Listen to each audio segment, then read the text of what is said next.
President Recep Tayyip Erdogan's name won't appear on any of the ballot papers Turks will be presented with on November 1, but no one here doubts that the parliamentary elections, the second this year, will be dominated by Turkey's controversial leader and his often-stated aim to grab more power for himself. Opposition politicians claim that Erdogan's ego has dragged the country into yet another election. They say he purposely sabotaged the formation of a coalition government in June following voters delivering the country's first hung parliament since 2002, making a snap election necessary.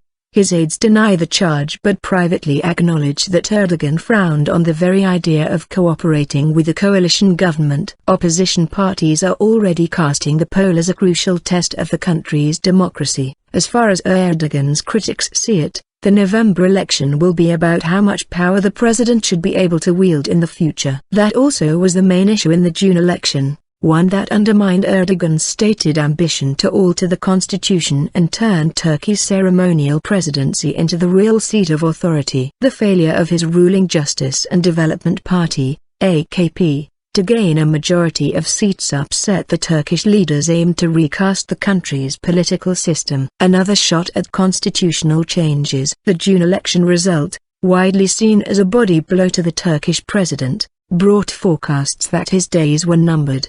But Erdogan has continued to show who's boss, including by chairing cabinet meetings. Erdogan expects that this time around, the Justice and Development Party will attain single-handed power in parliament, says commentator Mumtazat Erkoğan. Or at least he is gambling the party can perform better. To engineer a quick follow-up election, the first snap poll called in Turkey since 1923, Erdogan blurred the line between executive and presidential authority and ensured the failure of coalition talks, allege his opponents. They point out it was Erdogan who announced the repeat election, not his prime minister, Ahmet Davutoglu, who as head of government should have done so. Erdogan never fully embraced the result of the June 7 election. Devlet Bahçeli, leader of the Nationalist Movement Party, MHP, told lawmakers Tuesday. Speaking at a party meeting in Ankara, he added, he explicitly denigrated all coalition efforts and threw a spanner in the works. Seeking a strong presidential system, far from trying to shift the focus of the election,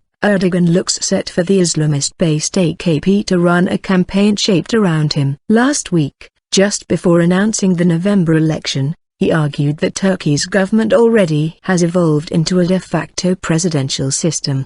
He called for a constitutional framework to formalize the change. Whether it is accepted or not, Turkey's system of government has changed. What needs to be done now is to clarify and confirm the legal framework of this de facto situation with a new constitution, Erdogan said. Polls results in doubt. Whether the AKP can claw back a majority in November remains uncertain. Mark Birini, visiting scholar at the Carnegie Europe think tank, contends the AKP has a chance of winning back a simple majority but is unlikely to secure 3/5 of seats needed to change the constitution. New opinion surveys seem to bear out that prediction. A survey by the Sonar polling company earlier this month showed support for the AKP rising by 2%, but it would have to garner a bigger swing to steamroll later constitutional changes. Since 1954, Turkish governments calling for early elections have lost in the polls. According to analysts, Erdogan is banking on the instability and political violence to encourage voters to turn back to the AKP and embrace a forthright leader. And